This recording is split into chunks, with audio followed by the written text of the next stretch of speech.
Welcome to What Now, What Next?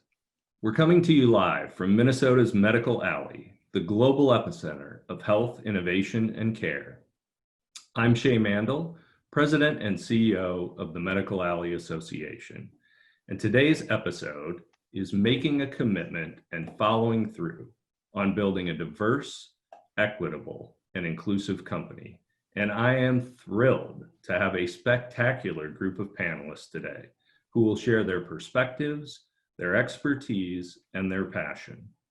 Today we have Roxanne Battle, Vice President, Advocacy and Community with Sanvello Health, Dr. Rajiv Shah, Founder and CEO of MyMeds, and Ebony Travis, Diversity and Inclusion Manager, Boston Scientific. For our audience, if you have questions that you'd like asked, please use the Q&A function on Zoom to submit your questions, and we'll do our best to answer as many of them as possible. So we'd like to kick it off with some brief introductions and opening comments. And Roxanne, kick us off this morning. Thank you, Shay. Again, yes, I'm Roxanne Battle, Vice President of Advocacy and Community at Sanvello Health in Minneapolis, which is a division of United Health Group. I come to my position after a lengthy career in television news. I was a former TV news anchor and reporter for NBC Minneapolis, CBS, and Fox. And so as a Black woman working in the media, I've had certain experiences about whether my hair is appropriate for being on the air or sort of cultural appropriations, those kinds of things. And so I bring all of that to bear now in this new position of mine.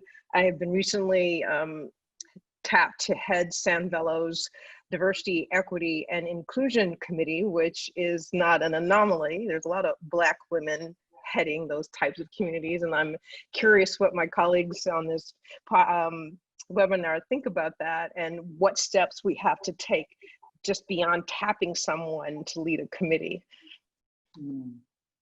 And I know we're going to get into that today. Raj, please introduce yourself. Hi, everybody. I'm Raj Shah. I'm the founder and CEO of MyMeds, and I am a nephrologist, a kidney doctor. And, you know, in the founder community of healthcare in Minnesota, we definitely have a lack of diversity. And so I represent sort of a population in the startup world that definitely is growing and needs to continue to grow. And I'm happy to be part of this conversation because I think one of the important things is as you're building a workforce that's diverse, you have to be intentional about it. And that starts with a big company or a small company. It doesn't matter what the size is. It's the culture you're trying to promote that is really what's important. And Ebony, good morning. Good morning. Hey, I am Ebony Travis, and I'm coming to you from Dallas, Texas, and I am a Senior Diversity Inclusion Manager at a fabulous company, med device, called Boston Scientific.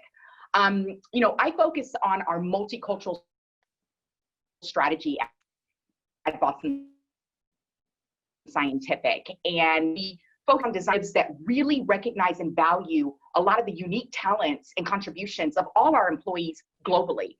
And, you know, I come to you to say that as a Black Hispanic woman, at this time now, to be able to talk about what we're going to talk about here today, it means a lot to me and speaks volumes for me because I don't think we've ever really taken the opportunity to understand more of people's cultural backgrounds or really appreciating just what walk of life and what we bring to the table. And so I'm really passionate about sharing some of the great work that Boston Scientific is doing and continues to do, especially with these elite leaders here on this line. So thank you.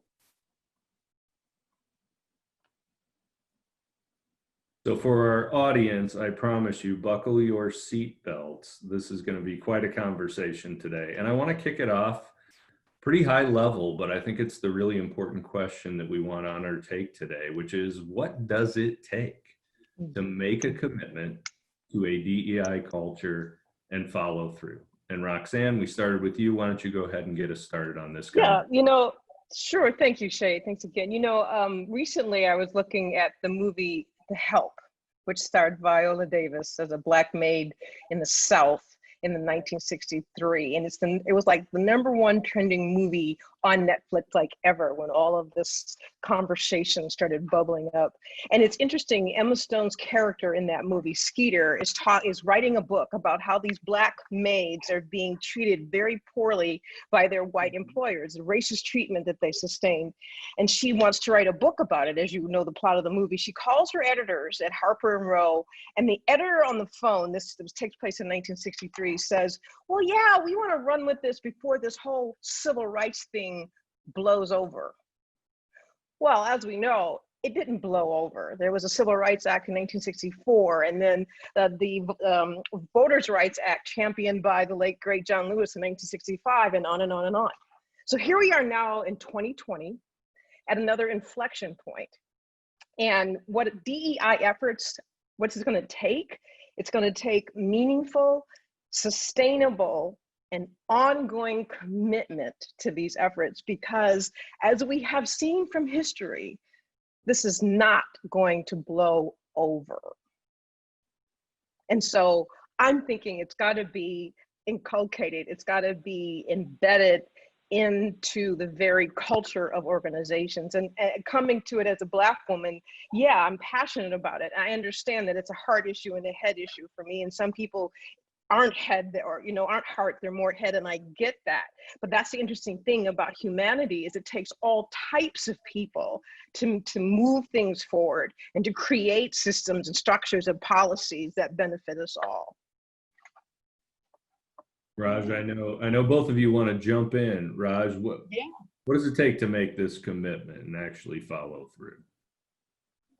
Well, I think the most important thing the commitment is first to start, right? Not everyone says, there's a lot of talk and no action, but you first have to have the talk, and that talk has to include everybody, right? And so it's recognizing that, what kicked this off was a police brutality issue, and then it turned into police brutality specifically against Black people, and then it grew into, hold on, there's this systemic racism that's going on that we all have to address. And it's not just Black people who are facing this, it's anyone who's not white. There's systemic racism across the board. But the important thing so we don't lose focus, is we got to start with a focus. And right now that focus really has been on the Black population, to really say, how do we help people who for years have, they've gotten screwed basically. And so I think that we need to really be intentional about what we're doing to start the action. But we also can't wait, because what's happening is there's been a ton of talk, but we're 3.5 months out from when George Floyd was killed, and we're still talking. And now we need to put a lot of that into action and really start moving. So I think it's really being intentional, getting the people together at your companies, recognizing this is not comfortable, this isn't easy, and we're going to have to deal with that. And that's okay, because if we don't feel discomfort, that's kind of weird in this situation, but let's feel uncomfortable and then work together to create that new world, if you will. And I think it's important to, Raj, to sort of define what you mean by discomfort. And that's really, we're not talking about protests and getting beaten by nightsticks the way we saw, like, in the 60s. We're not talking about that. We're talking about uncomfortable conversations, about moving out of our comfort zone, about acknowledging what we don't know and being okay with that admission, and then moving to a place of understanding, of education, a discomfort in the fact of being willing to look internally and really address your own internal biases. And the time that you were quiet when you really maybe should have said something, but were afraid to. And that's uncomfortable for anybody, to sort of pivot and turn and look in a new direction and say, maybe this is something that I've been blinded to, that I need to open my eyes to, and start to have those very meaningful conversations. That's, I think, what we mean when we talk about discomfort at this point in the conversation.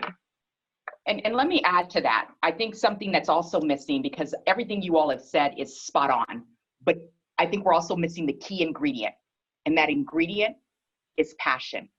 You know, it's easy for anyone to lead an initiative and to lead something like this, but without passion, you're just checking a box. Let's be real. People that are passionate, doesn't matter the color of their skin. It matters that they're truly passionate about making change, that they're brave, that they are, you know, not colorblind, but they're color brave. And as you said, they're uncomfortable, but they're comfortable with being uncomfortable in order to finally be comfortable to making that change. But passion, I'm telling you, that is the missing ingredient, because you can't do something unless your heart, your soul, your mind, and body is all into it. And I'm with you on that, Ebony. And Raj, you sent us a really cool, interesting article about the lack of passion, particularly among white men. Who, this is not my issue. This doesn't matter to me. Why should I care? And as I said earlier, and Raj, I want you to jump in, if you will. But it's like what I said earlier. Yeah, Ebony, I'm with you. I'm all passion because this is my life. I live this. And now I'm in a position at a company who cares about these matters, particularly being in the mental health space. We realize how important it is, both internally and externally. So yeah, I'm totally with you on the passion piece. But there are other people who are not passionate about that. And in some ways, that's more of a head thing for them than it is a heart thing. But what it's going to take is leadership passion to make this part of the culture. Raj, I see you nodding your head. Yeah, I mean, I think that's absolutely right, because, you know, the article I sent everyone this morning was timely because it just showed up in my news feed. But what it was the headline was something like, you know, what is it, you know, why aren't white men getting involved in this conversation, or something like that. But the point was, white men in this survey, 90% feel that diversity is important or very important. But when it came to actually doing something about it, it was two reasons why they're not getting involved. One, it doesn't benefit me. And two, I'm too busy. And if you think about the workforce, and this is probably a corporate focused article that I read, but in that workforce, everyone's on a track to do what's good for them. Everyone's on a track to succeed. And if this is not an initiative that is part of their metrics for success, there's no benefit to me. And as a white man, I'm not one, so I'm not saying as a white man, but for the white men, there really is this fear factor of, can I say anything right now? Because if I say anything as a white man, I'm going to get railed for something. So a lot of people are standing back and saying nothing. And at the same time, there is the passion from a lot of people who are not people of color. And I hate that phrase, so I'm sorry I even said it. But, you know, the point is that there's a lot of passion, but Roxanne, as you just said, it's a head thing. So if we're going to get the people, and in Minnesota, most of the companies are led by white men. And I think the Star Tribune just had this article over the weekend of, you know, the lack of diversity basically in the executive ranks. But if we want to get the people who are decision makers involved, how do we make it important to them? How is it going to benefit them so they're not too busy? Because I guarantee you, when it's important to people, they're never too busy. Yeah, right? And it's right. Yeah. And we know all the stories show, and everybody, you know this, that diversity is good for business. When you have different voices in the room, at the table, different inputs, different ideas, businesses do better, profits levels go up, the metrics, the ROIs are there. We know that. A couple things about white men that I want to add to this conversation. I know that as vice president of inside a company, it seems like Black women vice presidents are trending now, but I just wanted to throw that in there. In yesterday's news cycle. We know that people like me are we're rare. We could be unicorns, right? Black women who are in the C-suite is like what, 1-3%, whatever. So I want to say that. And then the other point to white men is this. Recently, Sanvello is a very young company. We're only 18 months out. We have tripled in size just in the last 2 to 3 months. And so we just started our DEI committee. Yes, I'm the head of the DEI committee. But my co-chair is my CEO, who is a white male. There in of itself is the commitment I'm talking about. It starts from top down. He's modeling the type of behavior that he wants to see throughout this company. And so we had a meeting about a week ago. It was our second meeting after our first organization meeting. We had our second meeting, and I had given the committee, broken them into subcommittees and had them come back with what they thought, what they had discovered with their various assignments. And it was a white male who showed up at the meeting with a PowerPoint presentation. And it was a white female who showed up at the presentation with a one-sheeter. And I was like, oh my gosh, look at these white people. This is really great. In fact, there were more non-people of color on the committee than people of color. And I, as both personally and professionally, I was thrilled to see that. Sanvelo is a mental health company, and we know that racism causes anxiety. So if we're going to be true to our mission statement about helping people, we have to model that internally. So we've got that extra added, you know, not only is it the right thing to do, it's good business. Right. And what I love, and something else, you know, we mentioned the corporate and, you know, getting our white colleagues to be a part of this, and again, in the headspace and everything. And I think it's, you know, the organization, as you said, is the top down, and it's really continuously sending the message of how important DEI is. Right? It's like always having that messaging somewhere in your communication, in your meetings, etc. Because you're right, you're not going to change people's mind overnight. But as a person who's very positive about making change and feeling like you can help people see the importance, you can do that. But it's going to take a lot of awareness, a lot of education, a lot of bringing people along. As my boss sometimes says, and I love it, it's, you know, it's progress over time, not overnight. And it's the same here, right? It's going to take some progress that's not going to just happen miraculously overnight. But if we bring them along the journey, help them see the value, and hey, if we make it part of the compensation, bonus structure, goals, objectives, that's a nice too as well, because then they'll truly see that the organization is serious and committed in making this change. So we're either going to jump and join, or, you know, we're going to have to decide what you want to do instead. So, but it's almost like you can't really. It's not, you know, the bonus is nice, but we can't make it nice to have. You got to make it need to have, right? You don't get to your goals if you don't address these issues. And if we're not really intentional about it, there's no way in hell it's going to happen. Yeah. I want to follow up and have you all build a little bit on these threads. So I think you're talking about authenticity at the top. You're certainly talking about moving the needle that has to include white men and white women.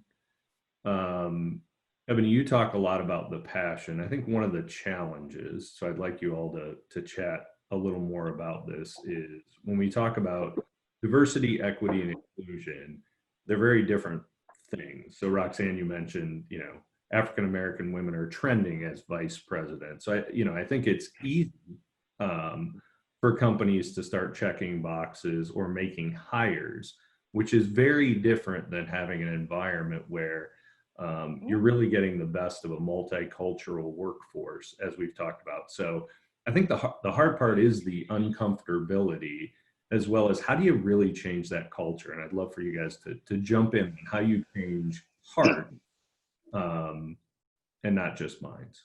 Well, you know, I'll share the story of what happened inside Sanvelo, excuse me, shortly within hours, days of the week after the George Floyd murder. We were on a call, and just a regular call, and we'd gotten an email from one of the employees. You know, they were really freaking out. They were really stressed about this. You know, I live on just a couple blocks down from where it happened, and I woke up one morning and I saw smoke coming out over across the lake on Lake Street from the fires overnight. And it was that day, and I'd been on my iPad watching FaceTime Live of what was going on, the riots and the burning, with my adult son, and he was like saying, "Stay home, Mom, don't go anywhere," and I was telling him the same thing. So then fast forward, the next day we're on a call, we hear this email from an employee, and we're talking about it with leadership. And we decided, it was 3 o'clock in the afternoon on a Friday. And we decided, you know what, we should, maybe everybody else in the company, or a lot of people in the company are feeling the same way. And while we were on that call, we sent an email to the entire company and saying, look, our happy hours are scheduled at 4:30. We're gonna shift just a little bit and give us all an opportunity just to come together in light of everything that's happening. No expectation. We're not trying to determine anything. There's no outcome. We just want to create a space for us to be together. That was the projected outcome of the meeting. Just create a space for us to be together. The entire company showed up in 90 minutes notice. And my CEO asked me to lead the call, and it was uncomfortable. It was crickets. Nobody said anything at the top of that meeting. So I shared my story about how I had burst into tears when I saw the smoke. I was worried about my son, who was an African-American male, and that it's open season on African-American males. I shared my story. I was vulnerable.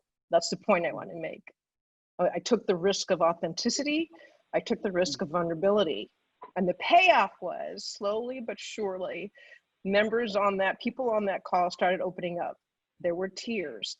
There was expressions of fear. There were admissions of guilt that I don't know. I didn't know this was a problem. I had no idea. I don't know what to do. And we were on the call for about 45 minutes. And at the end, people said they felt better, even though it was uncomfortable initially, but they felt better. And so I tell you that story to say that we stepped into a space of discomfort authentically, admitting we didn't know, admitting that we didn't have the answers, but wanting to create a space, a non-judgmental, safe space to maybe make some mistakes and not say the right thing, but that's okay because I don't know. And I think that was a huge first step in moving this conversation forward, is that honesty and that authenticity, which then led, of course, to our DEI committee and the PowerPoints and the conversations, and then momentum continues. So the point I want to make sure that you brought up was, yes, there's a certain authenticity, certain vulnerability, and yes, a certain degree of courage to step into that discomfort. Yeah, it's the power of storytelling, sharing your story, because people really don't know what they don't know. And the fact you were so vulnerable to do that, our own company did the same thing. The moment that happened, we got on a call, everyone joined, our executive committee members, our CEO. And I have to tell you, he was so powerful. He was vulnerable and shared how this affected him. And that really opened the door to so many to see that he is a true, authentic leader who really believes in what we do in the D&I community. And that was the start of everyone feeling vulnerable enough to share their story as a Black and brown employee. All of our multicultural employees, everyone wanting to lean in, and it is being authentic and really shifting the culture, the mindset to say, hey, this is important. But it starts with that vulnerability, like you said, being willing to share so people can understand why this is affecting us, why we need to do something. And yes, all lives matter. But right now, we've got to understand why our Black and brown community is feeling the way they do. So you have to be vulnerable, share. But it's that start at the top, It's also, this is a time that is unlike any other, right? We're coming out of, we're in a pandemic, and all of a sudden we're having race riots that we haven't seen in 50 years. And the world has changed. And because of social media, because of Zoom and things like that, we can continue those conversations like that couldn't happen before. And now it's so important to have those conversations and give people that safe space, because, there's those ads about see something, say something. Back in the day when all this stuff was happening, people didn't say anything because they're like, how's this going to affect me? What do I do? I don't know what to do. There's all sorts of uncomfortable feelings when you notice or witness racism or bias or things like that. Now, all of a sudden, what this has done is it's opened up the opportunity to have the conversation. Mm-hmm. And I think that's really important because there's a lot of people who were afraid to say things before, and now all of a sudden they're able to say stuff, and people are going to get it wrong. It's okay.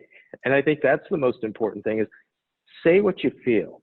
It might sound not so great, and some people might rail you for it, but at least get it out. Start the conversation. Just be part of the conversation. Don't be afraid to be part of the conversation, because we're not going to fix it tonight. We're not going to fix it tomorrow. It's that process, as you said, Ebony. It's going to take time. And for me, I kind of had the same thing. I mean, when this happened, like, my first startup was ACEs, right? We're combating racism through education. We started it at 33rd in Chicago. Cup Foods is where I used to buy snacks, and the corner shop on 32nd for the kids in those communities of our, who need help. And to go back to the same neighborhood 25 years later and see the exact same stuff happening. I mean, it's heart-wrenching, right? And here we are thinking, all right, we've been doing all this great stuff, but we haven't done enough, and there's so much more to do. But if we don't have those conversations, I came back here, with my meds, we have a daily call. And what's interesting about our company is we're majority not white at our company. And so it was interesting to have the conversations of, what are you guys feeling? And the amount of, well, I had this happen to me. I had this happen to me. Well, I never knew about this. All these different conversations came up. For me personally, last year, I had racism happen to me. And I've lived here almost 40 years and lived in a bubble, obviously, because I never felt it. And when it happened, I was embarrassed, because here I am. When you think about all the factors of equity, I've got them all. And it happened to me. And I kept it inside. I didn't say a word to anyone. I didn't even tell my wife. And she's like, why are you such a punk? And I said, nothing. I kept it inside. And then finally, someone said to me, and this is a business thing, and this is not unusual for Minnesota, unfortunately, if you were white, this never would have happened. And that just was like right through the heart. Holy cow. I can't believe it. I didn't talk about it. And then 6 months later, heard the exact same thing. And that's when I was like, this is enough. If it's happening to me, I can't imagine what's happening to other people, because I have the connections, the finances, I'm a doctor, the equity, all these different things. And if that's happening to me, it's much worse for everybody else. And that opened up a whole discussion. And so we've been having this discussion at MyMed around racism and stuff for the last year. When George Floyd happened, it just intensified. But what we didn't do is we didn't shut down conversation. When some people said, I don't necessarily believe in some of this, that's okay. Let's educate. Let's get together and talk about it. And Shay, you said, how do you get the heart instead of the head? The way to get to the heart is by sitting down, talking to people. It's work. It's going to take I said to people, I'm like, look, we may not meet some deadlines. That's okay, because this is a life deadline that matters a hell of a lot more than anything else. And you really have to be intentional about it. Yeah, and it's not about checking the boxes. It's not about measurable outcomes. It's not about a preset destination. I know so oftentimes in business, it's like, okay, what are the projected outcomes? What's the objective? What do we want to meet by when? I don't necessarily think that's the way to do it, because we've been checking the boxes and look where we still are. And I think you hit the nail squarely on the head, Raj. It's about just at this inflection point, it's about dialogue and giving people permission to tell the story that you just told, to have the kind of conversations that Ebony's colleagues and my colleagues had on that call that day, just to sort of get to that space. Yeah. No, and I appreciate, even saying that about, the progress and how it's taking time, et cetera. Our organization, our company is doing a combating racism strategy for our, external community. And what we are recognizing is that, we are a part of trying to be the solution. but we need to recognize that we are not going to be able to eliminate racism. It's a fact. But can we help to eliminate it, to stop it, to recognize when it's happening? Can we do something to help educate and support our community? Yes, we can. But again, it starts with all of us. And it starts with us being willing to roll up our sleeves and do the work. So again, it's not checking a box, but it's really saying passion, commitment, willing to go all in order to do this. And I'm proud of our organization because we have a slew of what we call members of the Tiger team that have raised their hand to say, we want to be a part of this strategy. We want to go out there and help do this and represent Boston Scientific. So I'm excited about that. You know, we started the call, and kudos to you for that. You know, I started this conversation a little bit about how I was talking about back in 1963 in the help and how it won't blow over and, you know, that kind of thing. And here we are now at another inflection point. Let's look at history again. And we look at what's occurred in the LGBTQ movement and the trans movement and how that conversation has moved forward and resulted in policy change and dialogue and conversation. And then you look at the Me Too movement, you know, when women and men were, you know, experienced sexual discrimination and abuse in the workplace, and all of the top CEOs and business executives, everybody from, you know, talk show hosts to CEOs of major corporations were removed from their positions because we collectively, through a process of dialogue and sort of, you know, pulling back the veil and saying it's okay to talk about this, we all collectively said sexual discrimination and abuse in the workplace is not okay. And look at the monumental change that occurred when we all got to the place where we stopped ignoring it, we stopped sweeping it under the rug, when we were given permission to tell our stories. Look what occurred. And I'm optimistic. You know, my son called me, you know, the night of the riots, and he's, you know, and I believe the millennials will change the world. I really do. He said, "Mom, change is coming. Change is coming." That's what he said to me, and he's right. Just the fact that we all are here today having this conversation, we wouldn't have had it 3 months ago. We wouldn't have had it a year ago. The fact that these kinds of conversations are taking place, we've already moved the needle a little bit. And the challenge now is to step into those vulnerable, authentic, courageous places and continue to have the conversations that in and of themselves, will produce initiatives and outgrowths. I don't have the answer for every company out there, your company or my. I know what we're doing at Sanvello, and that's being authentic and honest and open, and to the point of incorporating diversity language into our mission statement. That's what we're doing because that's what we want to do. That's who we are. But it may mean different things for different companies. But I think the commonality is approaching it, as Ebony said, yes, from a place of passion, but also from a place of authenticity. That you really are sincerely trying to move the needle on this, that you're not just being performative. There's a difference between a post or, you know, giving money. You know, United Health Group gave $10 million.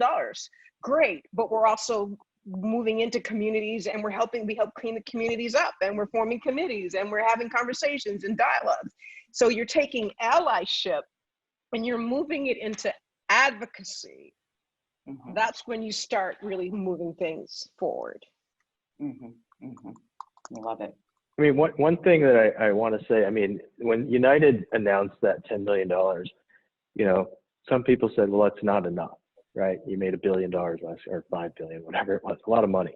But the money part is just the start. I thought what was really interesting, what United did is they said, we're going to donate like 25,000 man hours to rebuilding the community. Because when you bring people who don't live in the neighborhood to the neighborhood, and then they start doing work in that neighborhood, they get connected. And when you're connected, then that brings time, it brings money, but more importantly, it brings longevity.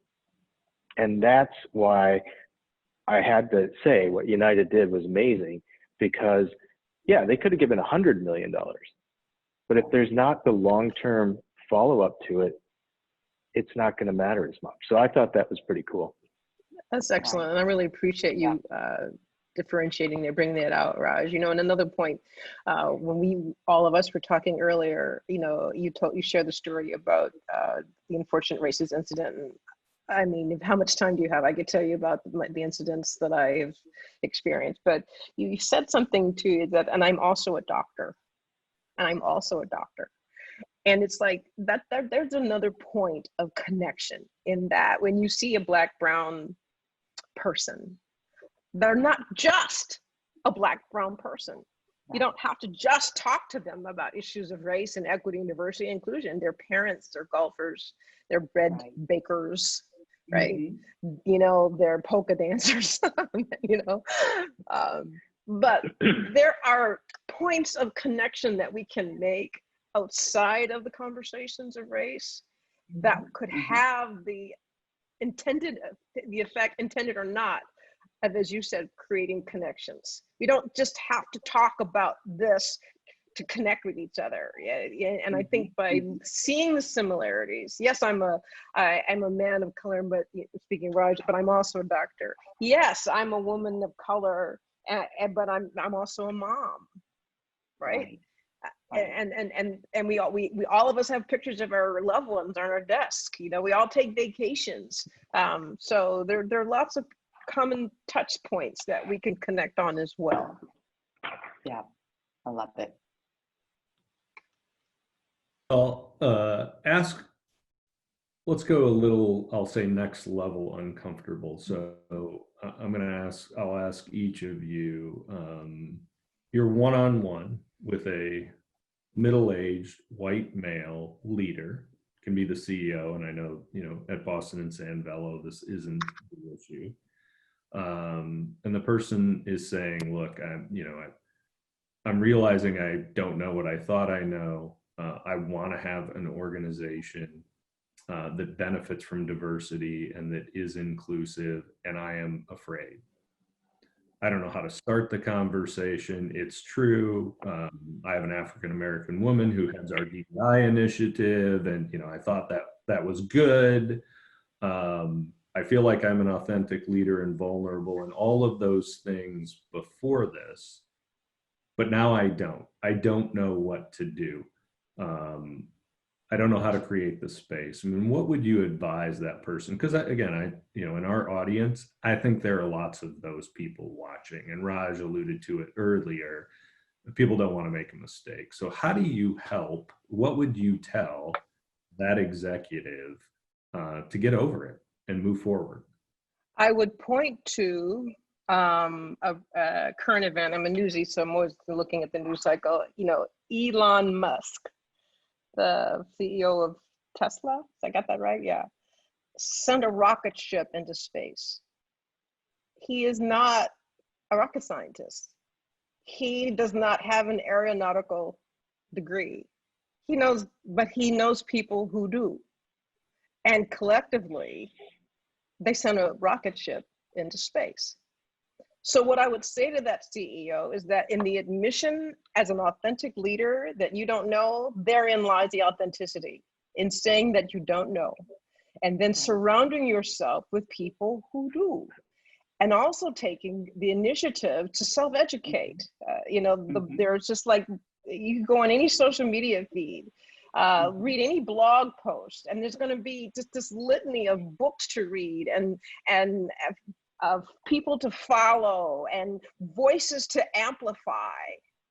Take just a little self-initiative, and the combination of then surrounding yourself with people who can continue to educate one another on this subject, and then let us move together collectively.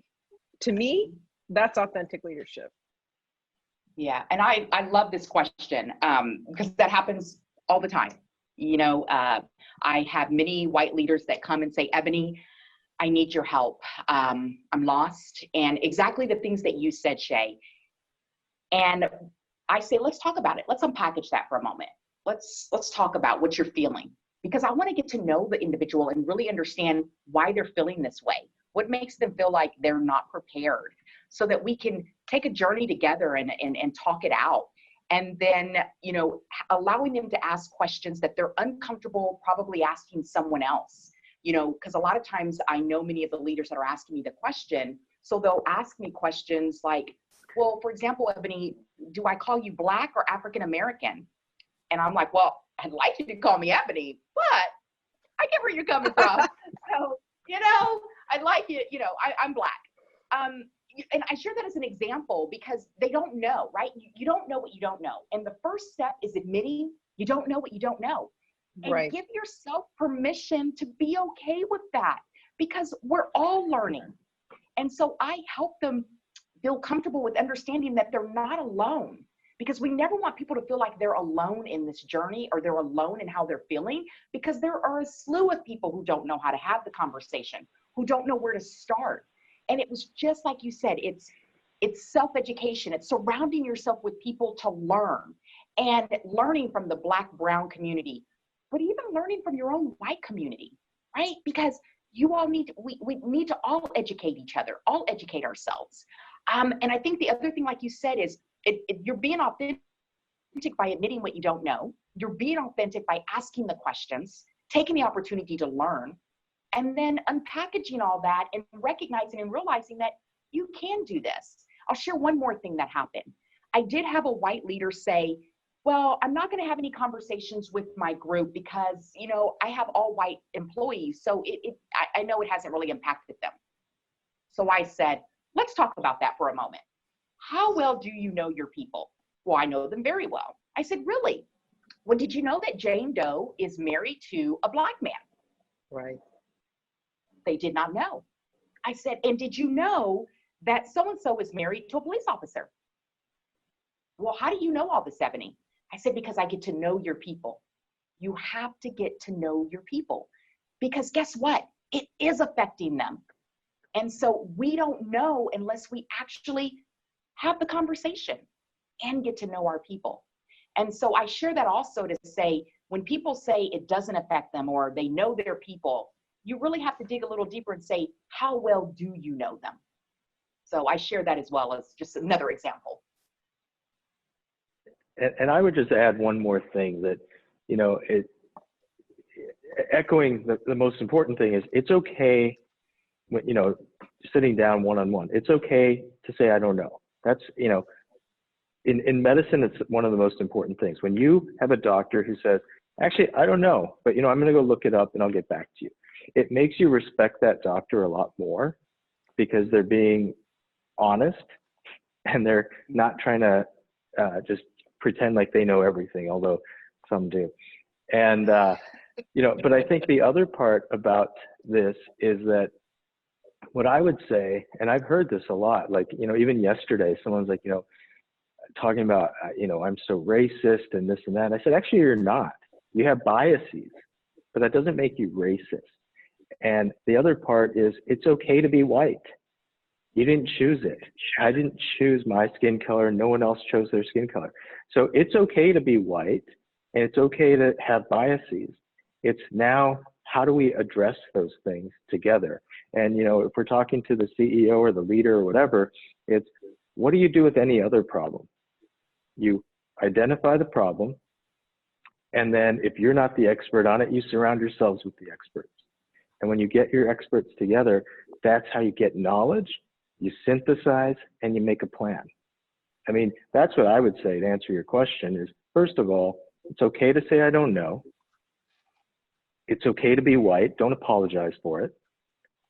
And it's okay to say, let's do a team-based approach to this, because if you're in Minnesota, again, I'm going to make it all about Minnesota.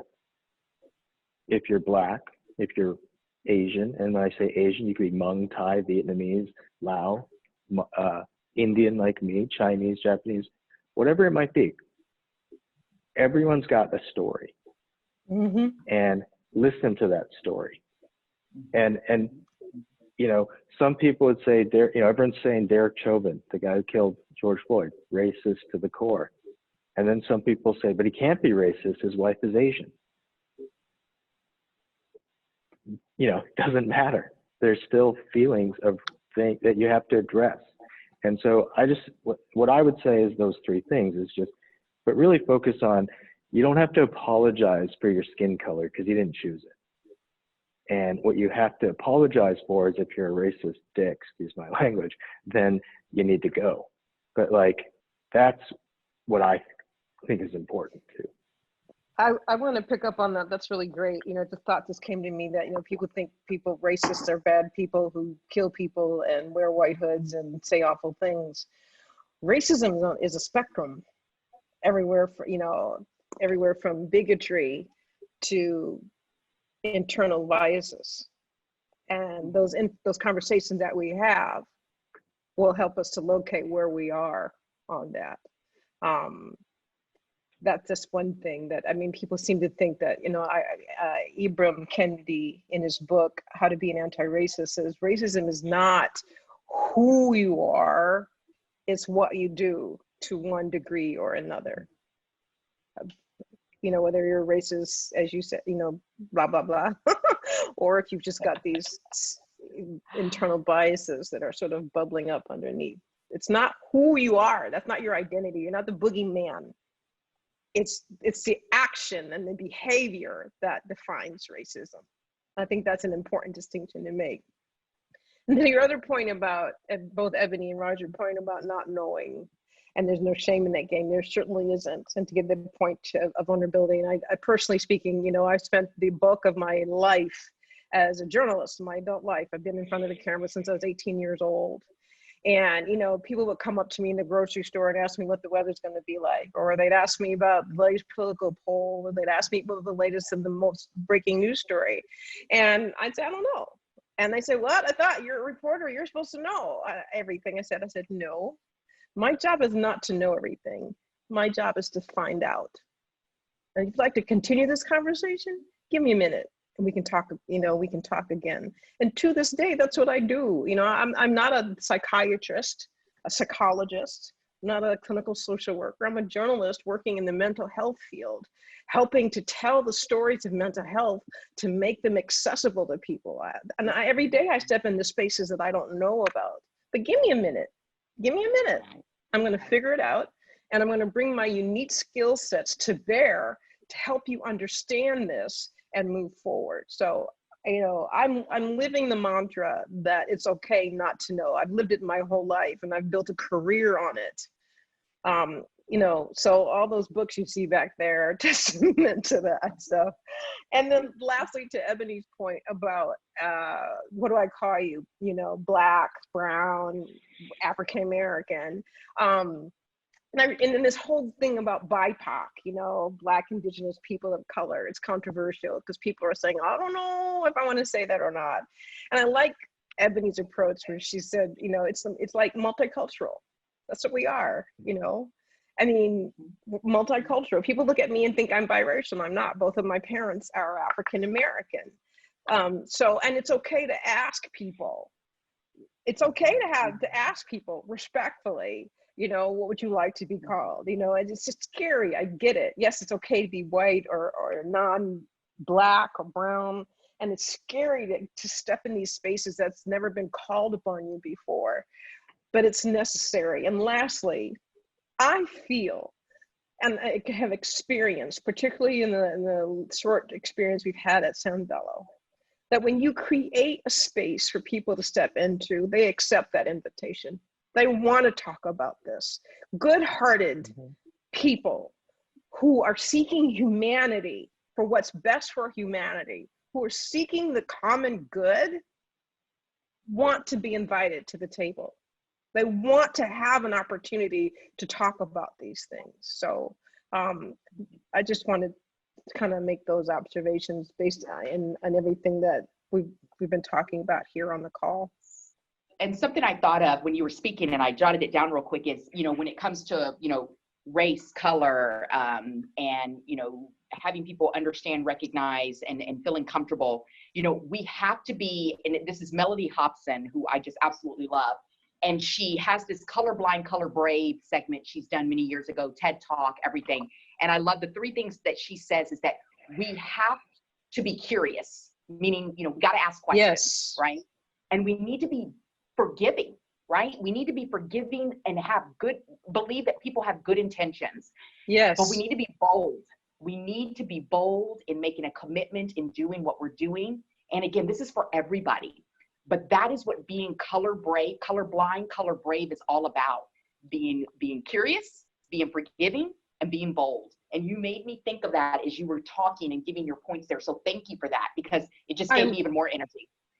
I like the color brave. I really like that. You know, I like that a lot. The whole color blind thing, people take issue because if you're blind, then there's no inclusion there. You're not, if you're color blind, then you are not taking into account everything that I bring to bear in my cultural experiences, the things that are unique to me, you know.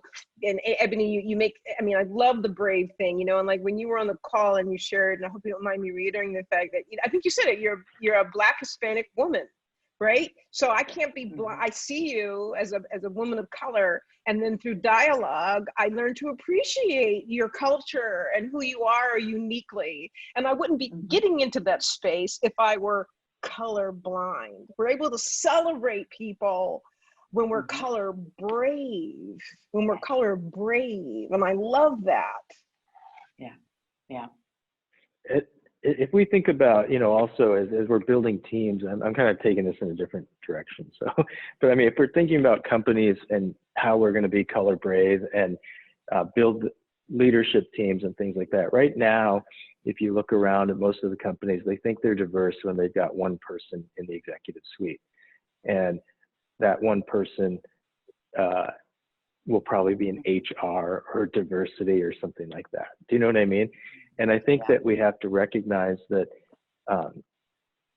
when you have a suite of candidates, when you're filling positions, it's okay to be intentional, and maybe don't take, if you want to be color brave about it and you want to be intentional about building your team, and you want to put someone who's multicultural in that space, you know, think about, they may not be the perfect fit, but if we put the right resources to help train and mentor and grow, that's going to be something that companies will have to do at some level to be intentional. Because one thing that you always hear, at least in the tech side as well, there's not enough people of whatever ethnicity for that job, so I'm not getting any applicants. But when you recognize that sometimes you just got to make the opportunities, I think that's how, if you're intentional about stuff, that's how we're going to grow the future too. I like it. So this will probably be the last question, because I know we'll fill up the time, and for our audience, you know, we'll definitely look at the opportunity to bring this group back for several hours for join in. But so today, you know, we know that across the country we have significant health disparities, and that's particularly true here in Minnesota. We know that places like Minnesota and other places where there is a significantly high white population, that we do struggle to attract and keep multicultural individuals in the workforce. And we also know we live in a world that, you know, politically and from a media perspective, you know, we do build coalitions and customers around incredibly divisive language. So the environment is difficult. How would you all suggest companies measure, or what does progress and success in getting to a culture that is truly diverse, equitable, and inclusive look like? I believe it's a culture, and you know, I think I stated earlier that, you know, it's unique for your organizations. You know, they'll get to it organically in their way and in their space and in their time. But I think the overall goal, which I think can be applied across the board, is when you can look at your company and say uncategorically that everyone inside that organization is free to bring their full and authentic self to work, that they don't have to put on a mask when they walk through the door, or, you know, readjust culturally in order to be incorporated and accepted and a part of work culture.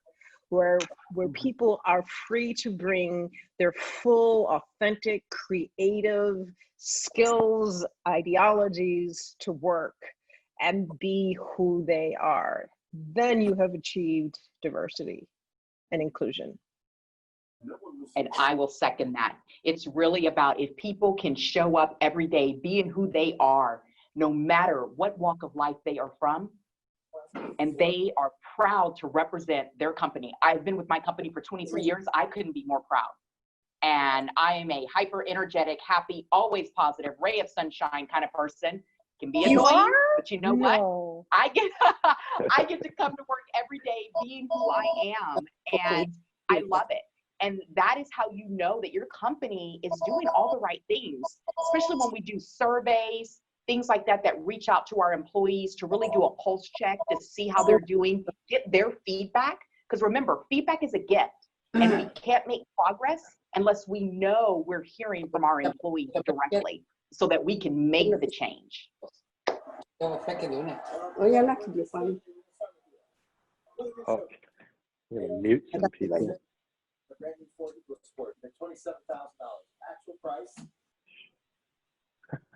There we go. All right. No, I don't. I think that's exactly right. I mean, the winning combination is when you can be yourself and come to work, and no one cares. That's the thing, because what you're going to work, you're happy and you're proud, and you're proud of your company for saying we accept everybody here, and the outcomes that occur because of the people who are here, regardless of what they look like, regardless of how they act, anything. It's just, this is our company, our diversity is what makes us better. And we all know that diverse companies are better. I mean, it's that well-rounded school of thought makes a huge difference. So I think that's pretty cool. So with the couple minutes we have left, I want to give each of you an opportunity, and we'll go Raj, Roxanne, and we'll let Ebony close this out for us. But final takeaways. So, as our audience has digested an amazing conversation, what are the couple of things you want to make sure people are taking away from this webinar and looking to act on as they go back to work or back home today? Raj? I think the most important thing that people should take home is just start the conversation. It's okay to say, I don't know. And that's how you're going to learn. And if you don't start the conversation, it's going to go nowhere. So start the conversation, feel okay to say, I don't know, and don't apologize. Just, that's how we got to move forward. And I would say, personally for me is, walk away being okay, not knowing what you don't know, but be brave enough to ask questions, be curious, educate yourself, learn, surround yourself with people you normally would not surround yourself with. Lead with passion. Know that this work is important. It's not easy, it's heavy, but if you're really in it and really want to make a change and make a difference, it just starts with you, starts with one person, and just spreading that passion amongst others, that education, that self-awareness. So just know we're all in it together, and we are better together. Yes, we are better together. We are more alike than we are different. There are opportunities for us to find some common ground by entering into these conversations with positive intent, looking for the greater good. I think that is the perfect way to close this. One, I want to thank all of you. Your generosity, your wisdom, your passion, and your leadership. These are critical conversations. And I think, we've wanted to get people just opening up and having the conversation. So I appreciate very much you all providing our audience with a bit of a roadmap and a license to step forward and be honest and vulnerable. And I do think in the end, success is how we will define it together. So again, a big round of thanks. You spent a lot of time, appreciate it. I know you're all very busy and needed by your team. So Roxanne, Raj, Ebony, thank you, thank you, thank you. We'll look forward to doing it again.